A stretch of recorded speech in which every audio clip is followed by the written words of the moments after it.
Hello everyone, welcome back to PathoMed. Today let us study about gallbladder, its normal histology and the histology in cases of chronic cholecystitis along with cholesterol stones. Let's begin. The first slide, this is an hand-drawn image showing you the layers of gallbladder.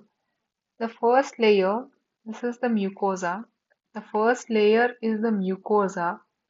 The topmost layer is this epithelium. The epithelium is composed of a single layer of columnar cells. So it is a simple columnar epithelium.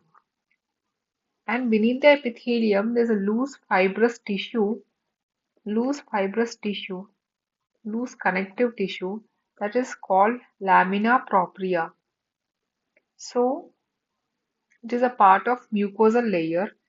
So the mucus layer, the mucosa of the gallbladder made up of A. Simple columnar epithelium, B. Lamina propria. In the other structures of GIT, the mucosa is composed of other third layer, that is the muscle. Mucosa itself has a muscle layer that is called muscularis mucosa, which is absent in gallbladder. And also beneath the mucosa, there will be submucosa. Beneath the mucosa, there will be a submucosal layer that is nothing but again a loose fibrous tissue which is also absent in gallbladder. So gallbladder lacks two things. Number one, muscularis mucosa, which is a component of mucosal layer, and number two, it lacks submucosa. These two are missing in gallbladder when compared to other parts of GIT. So, in gallbladder, this mucosal epithelium and the lamina propria, which together they make up mucosa. The mucosa directly rests on a muscle layer, the proper muscle layer that is called, this is the second layer in gallbladder, this is called muscularis externa. Muscularis externa, which is made up of smooth muscle fibers, which are like spindle-shaped cells with spindle-shaped nuclei. And the third layer, beneath the muscular layer, is this serosa. Serosa is made up of fibrocollagenous tissue. Fibrocollagenous tissue, you find like fibers of fibrous tissue and the collagen bundles as well. Embedded in this fibrous tissue are the arterioles, venules, capillaries, etc. are present in the serosa. This name, the outermost layer is the serosa. Serosa is called where the gallbladder is unattached, where it is unattached to the liver. If at all, this in areas where the gallbladder is attached to the liver, this serosa is called adventitia. The same structure is called adventitia wherever it is attached. Both are A. Attached means adventitia, unattached means serosa. So there are three layers in gallbladder. The mucosa, number one is the mucosa made up of simple columnar epithelium and the lamina propria. This muscularis mucosa and submucosa, which are present in normal GIT structures, they are absent in gallbladder. So directly in the mucosa, the number two layer, beneath the mucosa, number two layer is this muscularis externa. Three, serosa. In places where it is attached to liver surface, it is called adventitia. And also embedded in this lamina propria are these crypts. So this is regarding the normal histology of gallbladder. So let us see the histology of gallbladder in cases of chronic cholecystitis, like inflammation due to stones, called the gallstones, especially the cholesterol stones. This image is a gross image showing you here you can see the bile stained mucosa, bile stained velvety mucosa. Embedded on the mucosa are the stones.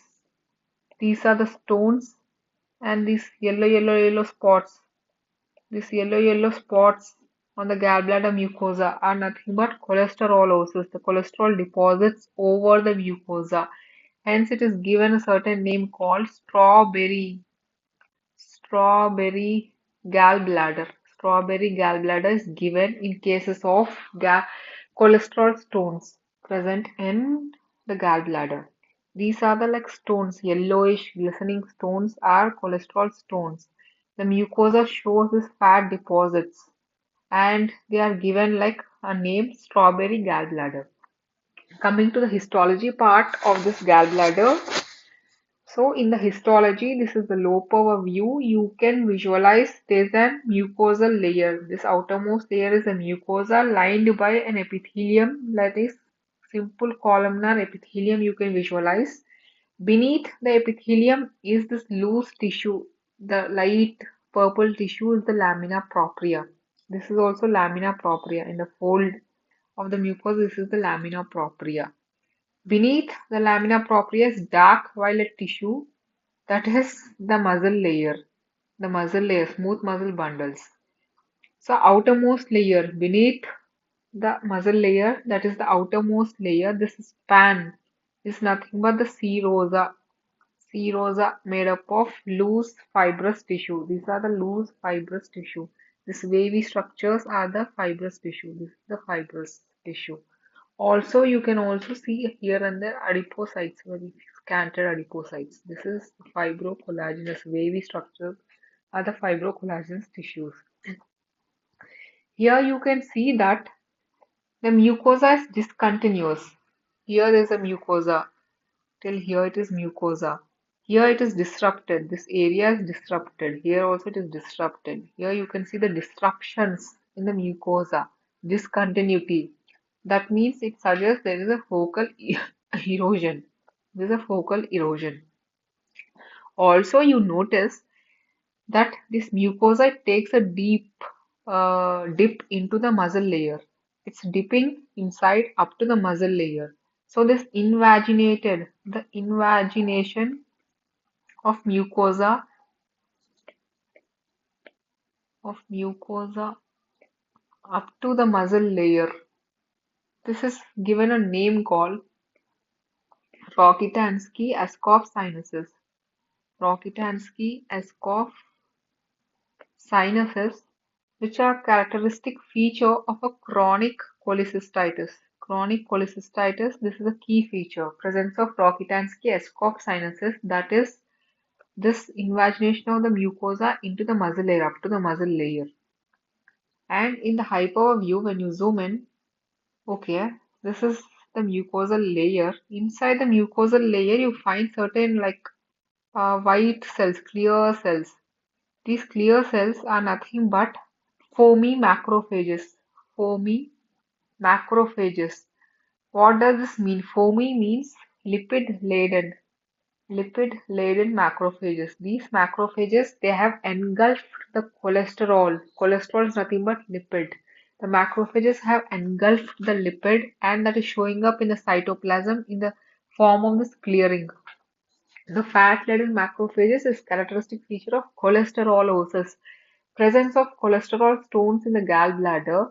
So the cholesterol is taken up, the lipid is taken up by the macrophages in the mucosa and they appear as this foamy macrophages in the mucosal layer. And here and there you can find this lymphocytic infiltrate. These are the lymphocytic infiltrate in the lamina propria. Lamina propria. You see lymphocytic infiltrate. Also, you can see plasma cells as well. So, presence of lymphocyte, also plasma cells, which I cannot find in this slide. So, presence of lymphocytic infiltrate along with Rokitansky-Askov sinuses, all this point towards, there are 2 points, lymphocytic infiltrate and Rokitansky-Askov sinuses. These 2 point towards chronic cholecystitis. Since in this slide we can also visualize this foamy macrophages, that is the lipid-laden macrophages, hence it points towards the diagnosis of chronic cholecystitis with cholesterolosis. Here again the hypoview of this cholesterolosis within the mucosal layer. This is the mucosal layer. This is the clear cells. The clear cells. You can see these clear cells. These are the foamy macrophages, characteristic of cholesterolosis in case of cholesterol gallstones. This image was taken from the website, and this is much more clear than the realistic images. So you can see like beautiful epithelium, simple columnar epithelium is seen with basally oriented nuclei, you can see. And within the mucosa, these clear cells are the foamy macrophages. These are the foamy macrophages. Foamy macrophages, that is lipid-laden macrophages. So this is for a clear view of cholesterol or lipid-laden macrophages. So this is all about the normal histology. We have covered normal histology, wherein gallbladder has three layers: mucosa, muscle layer, and the serosa. It has absent muscularis mucosa, which is a component of the mucosa, and submucosa absent in gallbladder. So gross image, strawberry gallbladder characteristic. In the histology, you find Rokitansky-Escoff sinuses, that is the invagination of mucosa up to the muscle layer, and there's a chronic lymphocytic infiltrate in the lamina propria and the cholesterol lipid-laden macrophages. All this point towards chronic cholecystitis with cholesterolosis. If you find this video useful, please like, share, and subscribe to Pathomed. Thank you, everyone. Thank you so much.